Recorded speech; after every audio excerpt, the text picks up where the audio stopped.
এতিয়া মই ঘৰখনত দৰৱেই খাম নে কালি এতিয়া সাহায্য লৈ পেলাই গৈছিলোঁ, তাই এডমিশ্যনেই নহ'ল, পাৰ হৈ গ'ল। কালিৰ পৰা মোৰ বেছি দুখ লাগিছে আৰু পঢ়িম বুলি ভাবিব মানে নোৱাৰিছেগৈ গৈ।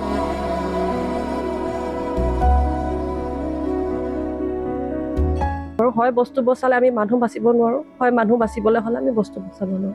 তেতিয়া মায়ে সেই সিদ্ধান্ত সেইটোৱে ল'লে যে আমি মানুহকেইটা যাব লাগে।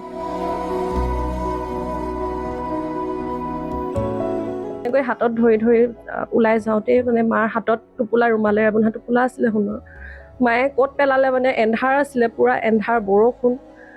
হাতৰ পৰা যেতিয়া পৰিলে তাৰমানে মাৰ হাতত মেডিচিনৰ টোপোলা এটাও আছিলে। যেতিয়া আমি ওখ ঠাইত গৈ পেলাই চাইছোঁ যে মাৰ হাতত মেডিচিনৰ টোপোলাটোহে আছে, কিন্তু সোণৰ যিটো টোপোলা আছিলে সেই টোপোলাটো নাই।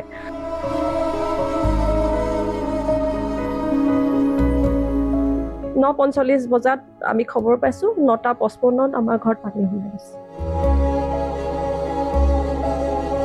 যিহেতু দেউতাৰ এবছৰ হ'ব এতিয়া 25 তাৰিখে, 25 আগষ্টত, তাৰপিছতে চিন্তা কৰা হৈছিলে। কিন্তু এতিয়া আৰু ইমানখিনিৰ পিছত এতিয়া কিমান দিন পিছুৱালে, কিমান বছৰ পিছুৱালে সেয়াতো আমি ক'ব নোৱাৰিলোঁ।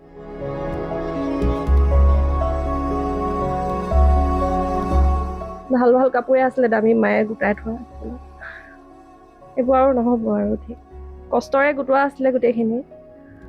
মোৰ নিজৰো আছিলে কাপোৰ 25 যোৰৰ বেছি আছিলে, গোটেইখিনিয়ে শেষ হৈ গ'ল। আৰু এইখিনি যিখিনি আছিলে পাটৰ কাপোৰ আপোনাৰ 10 যোৰৰ বেছি আছিলে।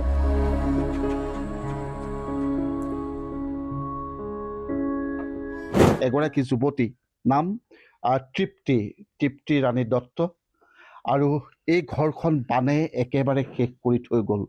একো নাই, সামগ্ৰী এপদো নাই। তেওঁলোকৰ নিজৰ গেছ চিলিণ্ডাৰটো উটুৱাই লৈ গুচি গ'ল। গোসাঁই ঘৰৰ কেৱল মাত্ৰ এই টিলিঙাটো আছে, আন একো নাই। আৰু দেউতাকে সদায় সন্ধিয়া পঢ়া এই নামঘোষাখন থাকিলে। অহা বছৰলৈ তাইৰ বিয়াৰ দিন ঠিক হৈছিল। তাইৰ দেউতাক ঢুকুৱা এবছৰ হ'ল। মাকে সাঁচতীয়া পইচাৰে বিয়াৰ কাৰণে পাট মুগাৰ কাপোৰ কিনিছিল। সেইবোৰ সকলো বানে শেষ কৰি থৈ গ'ল। বৰপেৰাত সাঁচি থোৱা সোণৰ অলংকাৰ কেইপদো পানী আনিলে। ভনীয়েকে ধনৰ অভাৱত স্নাতকোত্তৰত নামভৰ্তি কৰিব নোৱাৰিলে।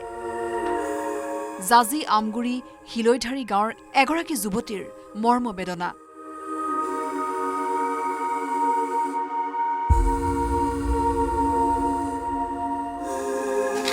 কাপোৰখিনি মই সেই কাপোৰবোৰ দেখুৱাইছোঁ।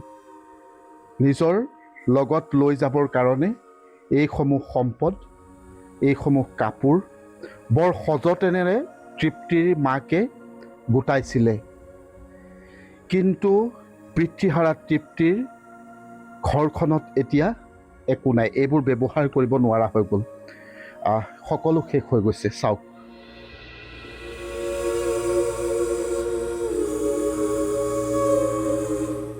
তোমাৰ বিয়াৰ দিন লোৱা হৈছিলে? হয় হয়, অহা বছৰলৈ আমি চিন্তা কৰা হৈছিলে। যিহেতু দেউতাৰ এবছৰ হ'ব এতিয়া 25 তাৰিখে, 25 আগষ্টত, তাৰপিছতে চিন্তা কৰা হৈছিলে। কিন্তু এতিয়া আৰু ইমানখিনিৰ পিছত এতিয়া কিমান দিন পিছুৱালে, কিমান বছৰ পিছুৱালে সেয়াতো আমি ক'ব নোৱাৰিলোঁ।